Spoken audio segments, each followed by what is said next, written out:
Greetings, dear ones. I am Kryon of Magnetic Service. And so it is again that there is an assemblage in the room that is greater than the sum of the parts.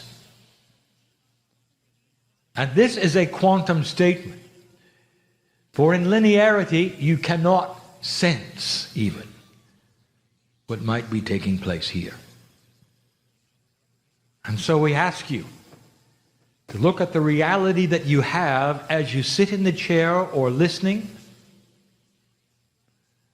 and temper it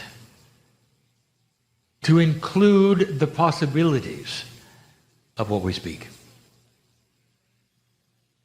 I would like to give you a channeling that I have not given in any form except pieces before. I'd also like to make a statement that this particular channeling will be given again, one time. And not necessarily when my partner thinks it will. And it may be that I would like my partner to put both of them for listening or one. And I will tell him when it's time. And so it is the way of it that my partner has a learning curve as you do. And the learning curve is that which he needs as well as you.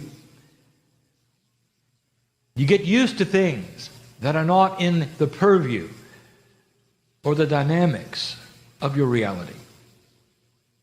And when you step away from your reality, things become difficult. Difficult to see, to describe, to label, to teach. And so it is we go slowly and perhaps even repeat. To all of you who may be listening in any way right now, I say this: blessed is the human being who understands the learning process and is patient with themselves. Human beings tend to be impatient in so many ways, and spiritually the most. They want everything now because they can feel intuitively that it is theirs to have. Do not be discouraged with the process when it does not achieve itself all at once. That is the first instruction of the day. I want to talk about the future. As Kryon, I speak to you with the potentials of what might be. But these particular potentials are manifesting themselves quicker than not. And so I give you these things in the light of what we see, the energies that are out there, and the things that are happening in the dark that you cannot yet see that we do. Not in a dark place, but in the dark, meaning they are not yet public. We are seeing a future for you that is far different than perhaps even you would imagine is there. So let us start with the premise. We have discussed it before. It is an entirely different channeling, a different teaching. Humanity is new. The age of the universe, this universe, the one you are in, even your galaxy, is enormous compared to all of the numbers that you would consider as appropriate for life. Billions of years. Your galaxy has been here. Many revolutions, maybe even up to 16, and some of you will know what I mean, of the stars around the center. When the galaxy was coalesced to the point where it is now and will stay for a long time. And during that time, life occurred all over the galaxy. And we have told you this before. There are civilizations that are millions of years old. The one that seeded you, over 1 million. And you just started. The new kid on the block, you might say. Life tried 5 times to start itself on this planet, and only the 5th time did it succeed. That's cellular life. It's only been literally in the last flash of time that human civilization has occurred in that which we would call a seated state of enlightenment. That is to say, that those from the stars came and did their work to start you on a path that changed your DNA, and here you are. And it wasn't even 200,000 years ago. And it took another 100,000 for that to be complete. And so here you are, brand new. And yet you have gone through 5 cycles already of what we would call conscious awareness. And this being the 5th one brought me to Earth. 21 years ago, I showed up and I said things have changed. There's a shift going on, and I want to tell you about it because the potential, dear one, that you are going to move through this shift. And you have. You already have. There's no question that you have. Well, right now, even before that magic time of 21 December 2012, we see you have. And there is absolutely no doubt that you are passing this marker. And so we bring you the information of what might be next. And we try to dispel those things that we are hearing, even from those who are very enlightened.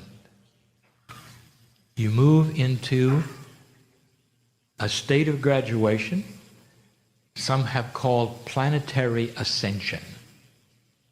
What will it be like? Now, if you ask those who seeded you, they went through the same thing. And so they can tell you what it's like. And they can also tell you the process is longer than you want.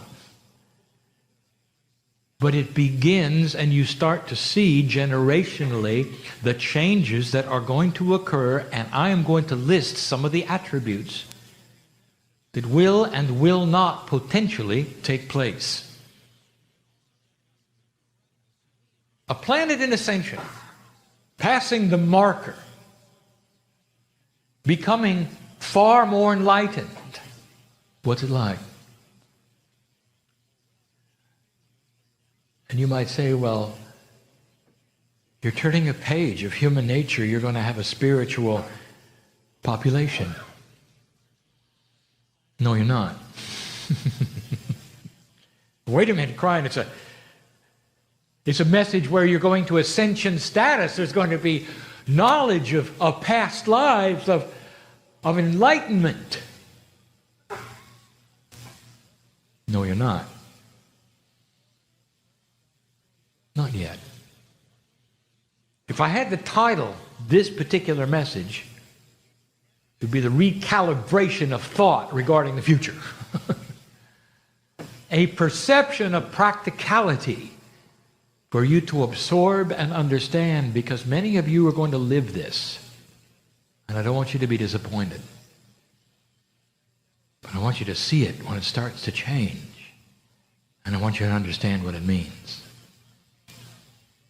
Dear ones, there'll come a day when Earth will be everything you think it will be. And it's going to take a while. And it should. For generations will pick up those things that the other generations will leave. And slowly the children of the children of the children will see clearer than you. And the irony of all of this is you are the children of the children of the children. Because you're coming back. You wouldn't miss this. Old soul, listen. You've plodded through the old energy. And this is the marker that you always knew was the potential. And from here on out, it gets better. It gets better. And for those of you who say, I'm not coming back, I will tell you, when you get to the other side, you will change your mind. For it's not the same. And I'm going to expand on that. The first thing I want to give you is information about Akashic inheritance. There is an old energy system that DNA, even though your Akashic record is in it, does not come forward to give it to you, does it? You've got to have a reader tell you who you are, who you used to be. It hides. You may have shadows of it in dreams and visions, but you really don't know. What if that would change? The human being, I mentioned 2 times before, comes into the planet ignorant. Little tiny baby has to be taught everything from scratch. How many times have you learned to read? What's wrong with this picture? The animal on the plane, and I'll say it again, that plane which is what you would call, careful my partner, I want you to describe this correctly. Where nature does its work apart from men, you will watch the animals in their glory, instinctively giving birth to calves. When they hit the ground, they know who their enemies are. They know what plants not to eat. They know what poisoned water smells like, and they even know how to walk, and they'll do it within hours. Do you ever think about that? And where was that taught to them, dear ones? Think of this. Whether it's the buffalo or the horse or the giraffe, they come out knowing. And within hours, they're running with the herd.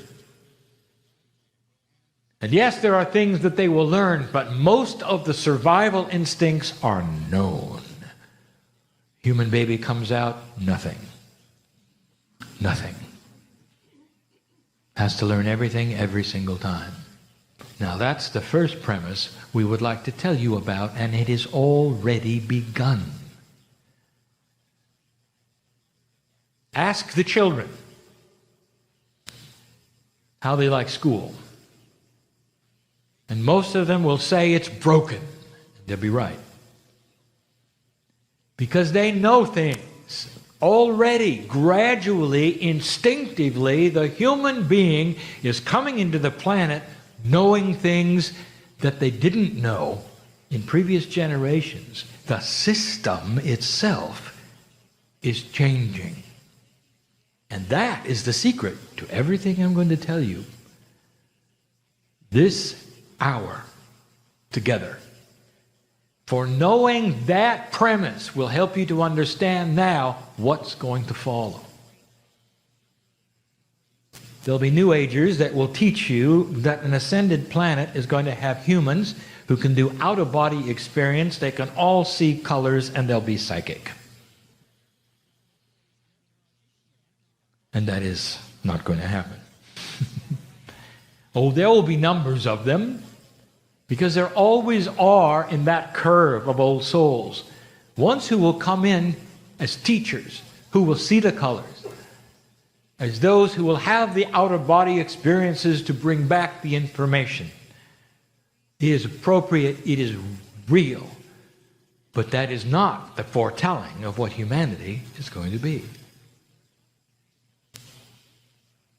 So if that's not what humanity is going to be, what is it going to be? I don't want the New Agers to be disappointed when I talk about it. For it's a little too practical. But in the practicality, there is such a beauty. So let us discuss it just a little bit. The future. I want to talk about something which we'll call variable survival instinct. And in order for me to discuss this accurately, I'm going to have to give you 3 pictures. Past, present, and future. To show you the difference between humanity then, now, and potential. Go back with me as little as 1,000 years. And look at humanity in general. It comes in survival mode, as you still do, as the animals of the plain do. And in that survival mode, what you did 1,000 years ago is vastly different than what you do now. For survival meant whatever you have to do to survive is appropriate and correct. If you clump together as a race or a civilization or even a city or even a country, there was the thought that it is appropriate for you to become as strong as you can and take from those who are weaker. Not only appropriate, but you don't give it a thought. Armies, conquerors, they do it all the time. If you can expand your area, it is appropriate. If you burn villages and rape along the way, they are weaker. It is appropriate. Now I'm going to give you an irony in this. It wasn't always like this. That is this section of humanity. If you go back 20,000 years, it's not that way. You want to linearize humanity and think that human nature was always this way. It was not. I'm only going to give you the attributes of the last 10,000 years. For that is what I would call this segment of learning. From a decision point you had before, which literally almost wiped you out. This is what I would call the growth of civilization, and it's normal, and even your seed, space brothers and sisters, went through it. But here you are today, different than that. You come in today with survival instinct, and the survival instinct is the same. Survive. But today, you look at it differently. What is appropriate and not appropriate, somehow along the line, has changed.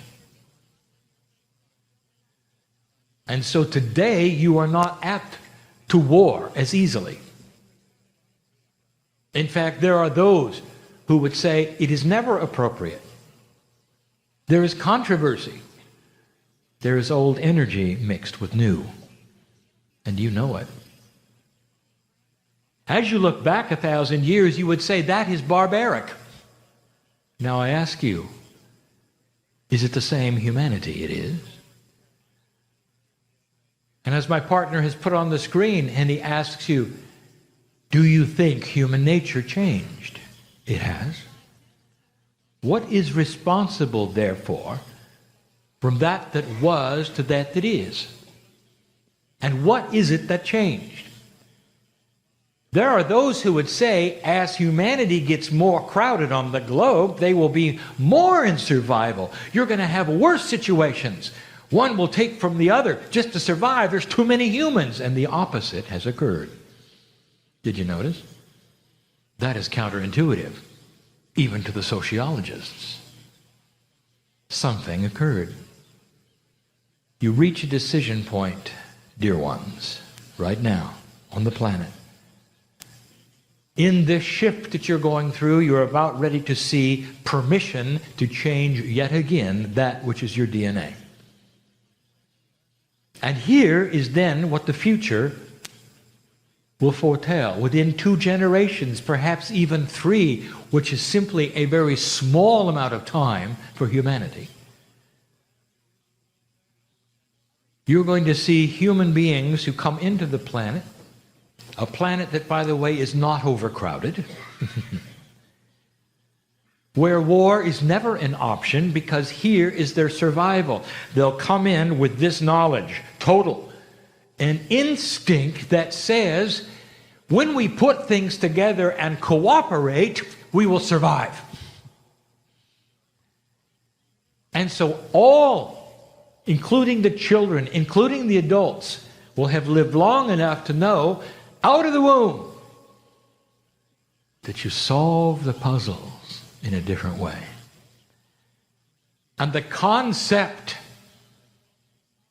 is this, that if your neighbor does not have what you have, you will find a way to help your neighbor have it.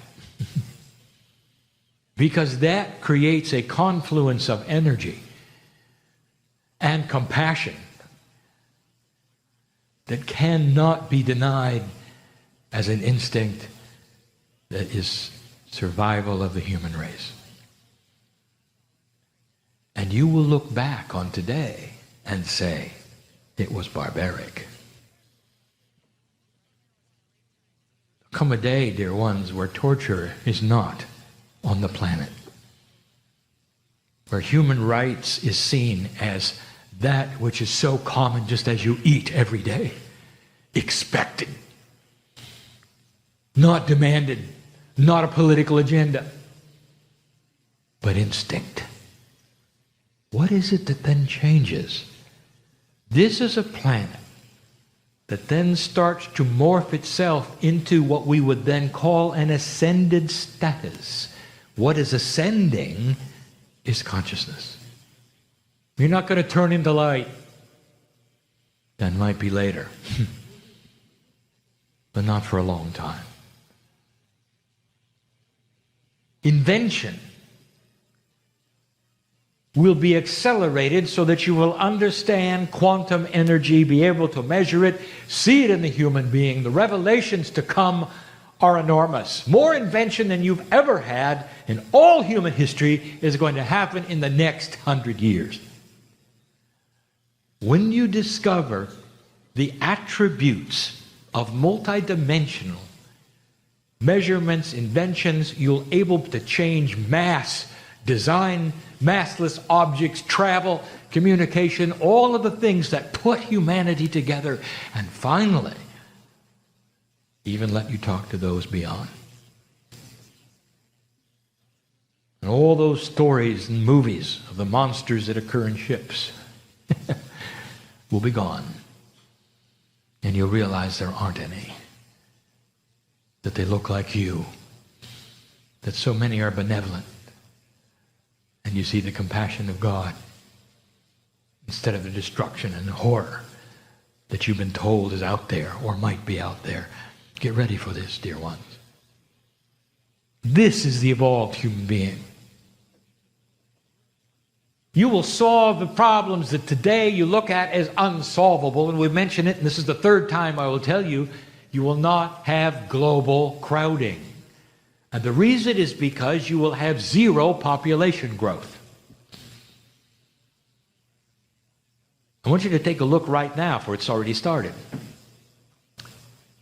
Those places on the planet you would call first world, many of them already have zero population growth. Some have less than that. And this is going to be combined with what I'm going to tell you next, where you live longer. And you'll say that's impossible. For geometrically, one begats another, and there'll be too many people. And I'll say this again and again and again. Humans are smart. They know what's causing it. You have a choice, don't you? And instinctively, you'll choose to have children or not, or to have 2 instead of 13.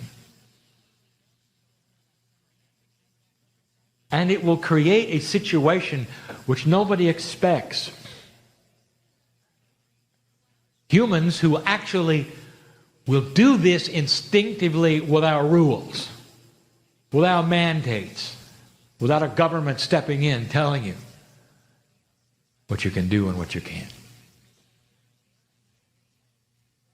We've given you information about how cities might change. Cities are created because you need to work in them. Because the utilities have to be clumped together with factories, and that's how you get your electricity and your water. What if all 3 of those weren't needed? What if there are ways of working from home from now on? What if electricity could be generated safely and easily and cleanly for 10 houses at a time? The same with water. What if utilities were a thing of the past and you didn't need them? Welcome to a new earth. And cities become less like cities. They'll be where the factories are that make things, and a few will work there. But in general, you won't have millions in one place. It won't be needed. You'll start to spread out. I'm giving you the new sociology. I'm talking about what will indeed happen and the potentials because of where you're going and what you're doing. And this is just a few. These are the potentials we see, not in your generation, perhaps not in your children's or their children's, but beyond. But you will see the beginnings of it, and it'll start with invention, and when you see it, you'll know I'm right. Why would you come to a city and fight the traffic when you don't need to? When you could live and work and be all of those things and have space around you. Sounds too good to be true. Dear human being, you get smarter when the DNA starts to develop. Instinctually and conceptually, you come into the planet knowing what works, and you don't have to be taught from scratch. And that is evolvement. Two more things. Let me tell you about the biology. What's going to happen biologically? Well, they'll say, well, you're going to have brand new DNA, and there'll be chemistry that's going to change. You're going to see it. No. No, you're not. Because the part that is going to change is going to be that part which is quantum. The 90% or so that is seen as doing nothing, which does everything, is going to start shifting. We have spoken of, perhaps inappropriately because it's a linear measurement, a percentage of activation in your DNA, which is currently at less than 30%. A fully activated DNA in a human being at 90 to 100% creates a master who walks the planet, and you've had a number of them. You saw what they did. They were simply full functioning human beings. That's all they were. And what was their message to you? Here was their message. We are full functioning human beings, and you can do it too. Take a look. This is your future should you choose to work at it. That was their message. You can do it too. They had divinity inside, and they said, we are a part of God, and so are you. They said, we are one with everything, and so are you. And there were many of them. Some of you chose to worship them, thinking they were like gods, never understanding. They were simply futurists, showing you what was going to happen if you wanted it. That's where you're going. As the DNA begins to amp itself up and work at a more efficient basis, and I'm not going to use percentages, that's so linear. You can't do that in a quantum state. Just say it works better. The biology starts to cooperate, and you live longer. A lot longer. Up to 3 times longer. Not only that, the elimination of disease by itself, because the body now is able to fight it. Where something called innate in the body talks to you on a regular basis intuitively. And if you got a disease in you or a cancer in you, you know it when it begins. And you don't have to report to somebody and get a test to find out later. The body is more aware, it's smarter, it's intelligent. This is DNA at its best, working to give you a conceptual view of your own cellular structure, a self-diagnostics that is intuitive. And it's about time. Can you imagine what that might do to your medical industry? It's actually going to help them. Because when you show up at their doorstep, you'll know what you need. And they'll be able to help you far better. And that's another story where they're going. Where we have told you that there is an inappropriateness right now on the planet, especially in your country. Where keeping people sick for money is at hand. And I'm going to tell you, dear ones, that's going to fall over. Get ready for the demise, as you know it, of Big Pharma. It is not going to continue. It cannot, any more than tobacco did, for the same reasons that it did. Any more that banks can continue doing what they did for the reasons they did, and you took care of it and it hurt. It still hurts. You are recalibrating that which has integrity. One by one, the blocks are falling over. Let this be an announcement to those who think they can continue doing this to get out of the business while you can. For it's going to change. It has to. And there are those who say, Kryon, when is it going to change? And I will tell you again that Spirit has no clock. These are potentials. They will when they do. When they can no longer sustain an inappropriate energy, when there's light around them, they will fall quickly. And you've seen this in governments. You've seen this in industry. You've seen it in banking. It's going to happen. And so these things will develop and have integrity eventually in a way that helps humanity.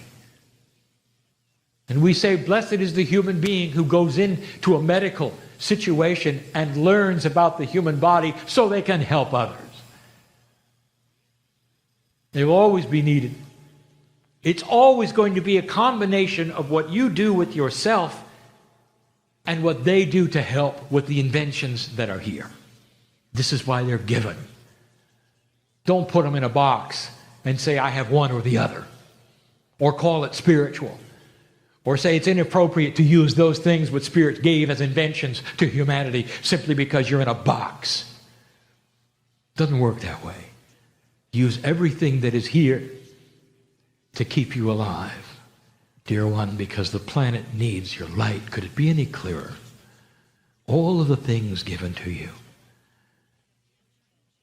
can be used appropriately in combination. Biology is going to change. Life expectancy will become longer. And then there's a human being who says, I don't think I want to live that long. My goodness, I know what it feels like. At 70, why would anyone live to 300? And we will say to you, how 3D of you. How would you like to feel like 35 until you're 298? And that is what is at hand, dear ones, that the body then rejuvenates itself much better than it does now. Can you conceive of this? Where the stem cell blueprints are picked up over and over, and you don't make a copy of a copy of a copy, you make the original over and over, and you last a long time. And you last fresh, young. This is what is possible. This is where it is eventually going. And there's potentials. Kryon, you mean that's an absolute? No. Humanity is free choice. You can turn this around if you want to, but the steamroller is fired up and moving. It's hard to stop it.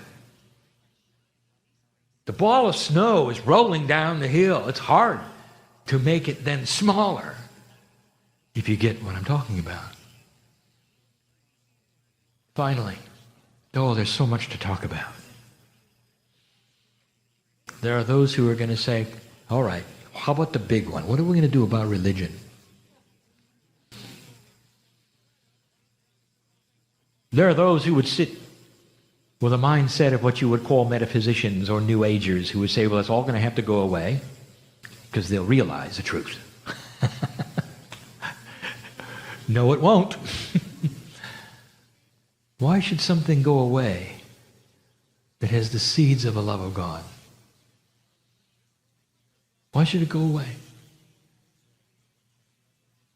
For those who saw the Master in all his glory and wrote about him, are you going to throw that away? One of the only human beings on the planet known to have met with an angel face to face in a cave and had dialogue and instructions and became a prophet. You going to throw that away? No, let me tell you what's going to happen. With that which is being developed in your DNA, which is the same thing that's going to keep humans from warring, is also going to give them a different opinion of how they should look at various belief systems on the planet.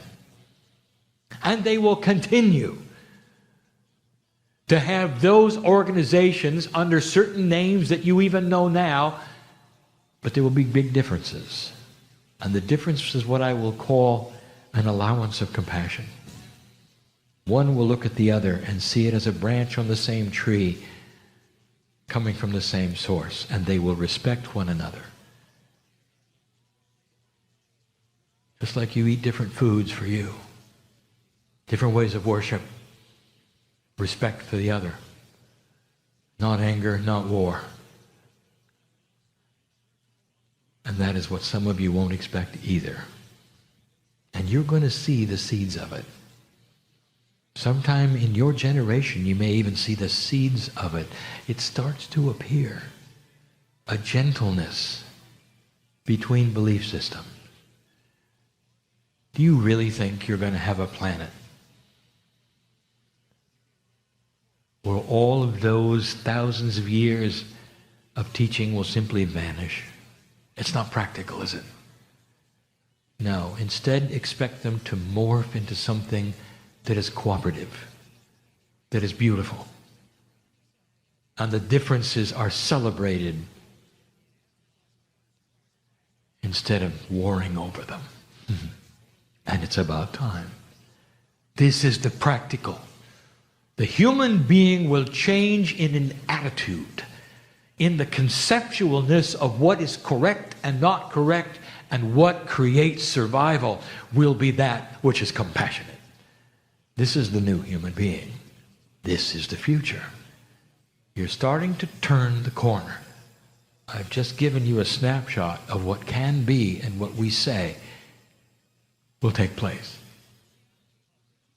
Before I go, I want to reiterate again. There's two things that you should celebrate right now in your chair. Number one, that you're going to be there to see it. That you will participate in it. That some of you will have Akashic remembrance, because Akashic inheritance will start to surface.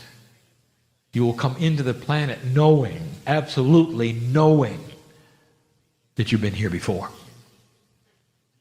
That even the religions who don't believe that will see this, acknowledge it, and see it as part of a grand system that fits into their belief system.